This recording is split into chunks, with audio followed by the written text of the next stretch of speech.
अरे माँ और बाबूजी को नहीं बता सकते थे तो क्या हुआ, मुझे ही बता देते। अब क्या करूं, सब कुछ इतनी जल्दबाजी में करना पड़ा कि मुझे तुम्हें बताने का समय ही नहीं मिला। चलो कोई बात नहीं, शादी मैंने ऐसे ही कर ली, लेकिन मैं रिसेप्शन पार्टी बहुत अच्छे से करूंगा। उसमें तुम अपने सारे अरमान निकाल लेना मेरी प्यारी बहना। हाँ हाँ क्यों नहीं, आखिर मेरी भाभी आई है, इकलौते भाई की इकलौती भाभी। हिमांशी का व्यवहार देखकर और उसका पहनावा देखकर सलोनी अपने मन ही मन सोच रही थी, मेरी ननद तो बहुत खूबसूरत, सुंदर और गोरी है। काश कि मैं भी इतनी गोरी और सुंदर होती तो अच्छा होता, लेकिन मैं अपनी ननद की जैसी नहीं हूँ। मेरा रंग सांवला है। सलोनी अपने मन में ऐसा सोचकर अपना मुंह लटका लेती है। कुछ देर बाद हिमांशी सलोनी को अपने भाई के कमरे में लेकर आती है। भाभी जी, आपको अगर किसी भी चीज की जरूरत हो तो मुझे बता देना, मैं यहीं पर हूँ। आवाज लगा देना, मैं आ जाऊंगी और आपकी मदद करवा दूंगी। अभी तो मुझे किसी भी चीज की जरूरत नहीं है ननन जी, लेकिन अगर किसी चीज की जरूरत होगी तो मैं आपको तुरंत बुला लूंगी। आप चिंता मत करो, आपके अलावा इस घर में मेरा है भी कौन जो मुझे समझ सके। एक भाभी के लिए एक ननन बहुत मायने रखती है, आप तो इस चीज को समझती हो ना। हाँ हाँ क्यों नहीं मेरी प्यारी भाभी, बिल्कुल समझती हूँ। आप चिंता मत करो, मेरे रहते इस घर में आपको कभी किसी चीज की परेशानी होगी ही नहीं। ऐसा बोलने के बाद हिमांशी अपने भाई के कमरे से बाहर आ जाती है। थोड़ी ही देर बाद हिमांशी अपने कमरे में जाती है और एक नया सा सूट पहनकर अपनी भाभी के कमरे में आती है। अरे भाभी, अभी तक आप तैयार नहीं हुई हो, रुको मैं आपको तैयार कर देती हूँ।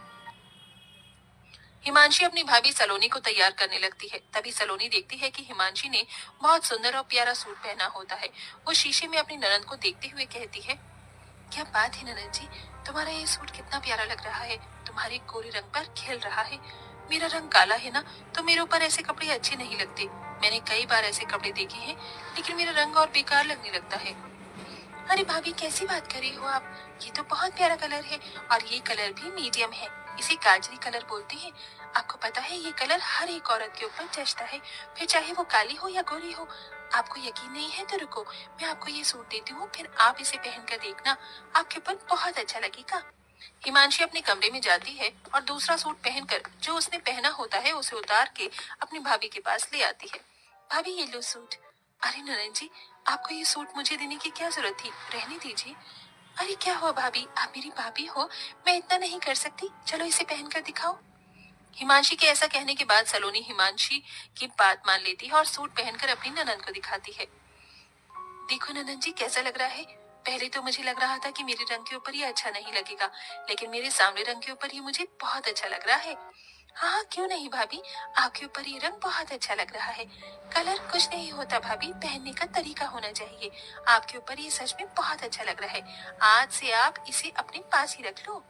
हिमांशी ऐसा कहकर अपनी भाभी को तैयार करने के बाद मुंह दिखाई के लिए लेकर आती है, जहाँ सब बहुत अच्छे से उसकी मुंह दिखाई की रस्म करते हैं और सभी उसे शगुन देते हैं। साथ में हिमांशी भी एक प्यारा सा तोहफा अपनी भाभी को देती है।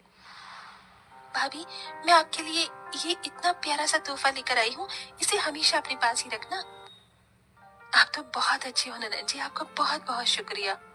इस तरह हिमांशी अपनी नई भाभी के आने पर बहुत खुश होती है, लेकिन सलोनी बहुत ही चालाक होती है। उसे जो भी चीज हिमांशी की अच्छी लगती है वो उससे लेने के चक्कर में उसके सामने ऐसा दिखावा करती है जैसे उसके रंग की वजह से उसके ऊपर कुछ भी अच्छा लगता ही नहीं। एक दिन सलोनी अपनी ननंद के कमरे में आती है तो वो ननंद के ड्रेसिंग टेबल पर बहुत महंगा महंगा मेकअप का सामान देखती है। कितना महंगा महंगा मेकअप का सामान है, मुझे तो बड़ी हैरानी हो रही है। ऐसा सामान तो मैंने कभी देखा ही नहीं जिंदगी में। अरे भाभी आप यहाँ, कुछ काम था क्या आपको? नहीं कुछ काम नहीं था, मैं तो बस ऐसे ही आई थी।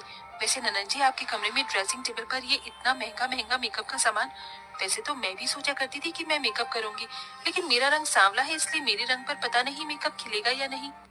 अरे भाभी आप भी ना कैसी बातें करती हो और सोचती हो, ऐसा कुछ नहीं होता। मेकअप हर चेहरे पर अच्छा लगता है, देखो मैं आपको करके दिखाती हूँ। हिमांशी अपनी भाभी सलोनी के चेहरे पर थोड़ा सा मेकअप करती है तो सलोनी को अच्छा लगता है। तभी सलोनी कहने लगती है, ननन जी बहुत बढ़िया मेकअप है आपके पास, काश कि मेरे पास भी होता। होने की क्या बात है भाभी जी, ये है ना, आप इसे रख लो, मैं अपने लिए और मंगा लूंगी, आपके पास रहे या मेरे पास रहे, कौन सी बड़ी बात है। सलोनी ये सुनते ही खुश हो जाती है। मेरी ननन बहुत अच्छी है, आप सच में बहुत अच्छी हो ननन जी, भगवान ऐसी ननन हर किसी भाभी को दे। ऐसा कहने के बाद सलोनी अपने कमरे में सारा मेकअप का सामान उठाकर ले आती है और उसे अपनी ड्रेसिंग टेबल पर लगाने लगती है। ननद के सारे सामान पर मेरा ही अधिकार है, मैं उनके पास कुछ नहीं छोड़ूंगी, सब ले लूंगी।